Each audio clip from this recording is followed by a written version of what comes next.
ఒకరోజు ఒక బీచ్ లో ఒక కాంపిటీషన్ జరుగుతుంది. అందరికన్నా ఎవరు ఎత్తుగా అందంగా ఇల్లు కడతారో వాళ్లే విన్నర్ అని ప్రకటిస్తారు. అది విన్న పిల్లలు చాలా ఎక్సైటెడ్ గా కొంతమంది వచ్చి పార్టిసిపేట్ చేస్తూ ఇల్లు కట్టడం మొదలు పెడతారు. ఇంతలో కొంతమంది మిగతా పిల్లలు వచ్చి వీళ్ళని చూసి నవ్వుతూ, ఏంటి మీరు ఎత్తుగా ఇల్లులు కడతారా, మీకంత సీన్ ఉందా అని వాళ్ళని చూసి నవ్వుతూ వాళ్ళని కించపరుస్తారు. ఇది విన్న పిల్లల్లో కొందరు బాగా నిరుత్సాహపడిపోతారు. ఒకడేమో వాడు కట్టుకున్న ఇల్లును వాడే కూల్చేసుకుని అక్కడి నుంచి పారిపోతాడు. మరొకడేమో విపరీతమైన కోపంతో దాన్ని కాలుతో తన్ని వెళ్ళిపోతాడు.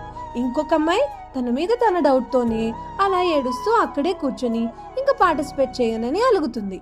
ఇంతలో ఇంతమందిలో ఒక్క పిల్లాడు మాత్రం ఇవేవి పట్టించుకోకుండా తన ఇల్లు మీదే కాన్సన్ట్రేట్ చేస్తూ అలా ఇల్లుని ఎత్తుగా కడతాడు. అలా కట్టగానే తనకి ఫస్ట్ ప్రైజ్ వస్తుంది. వెంటనే ఆ కాంపిటీషన్ లో గెలిచేస్తాడు. లైఫ్ లో కూడా ఇంతే. మన అసలైన శత్రువులు, మనల్ని కిందకి లాగే వాళ్ళు మన చుట్టూ ఉండేవాళ్ళు కాదు, మనలో ఉండే ఈగో, కోపం, సెల్ఫ్ రెస్పెక్ట్, సెల్ఫ్ డౌట్, ఇవే మనల్ని కిందకి లాగుతాయి. మనల్ని మనం నమ్ముకుంటూ పక్క వాళ్ళని పట్టించుకోకుండా ఎటువంటి చిరాకు ఎటువంటిది రాకుండా పేషెన్స్ తో నీ గోల్ మీద మాత్రమే నువ్వు కాన్సన్ట్రేట్ చేస్తే పైకి ఎప్పటికీ ఎదుగుతూనే ఉంటావు. సో నీ అసలైన శత్రువులు నీలోనే ఉన్నారు. వాళ్ళని కంట్రోల్ చేసుకోగలిగితే చాలు, మిగతా వాళ్ళు నిన్ను ఏం చేయలేరు.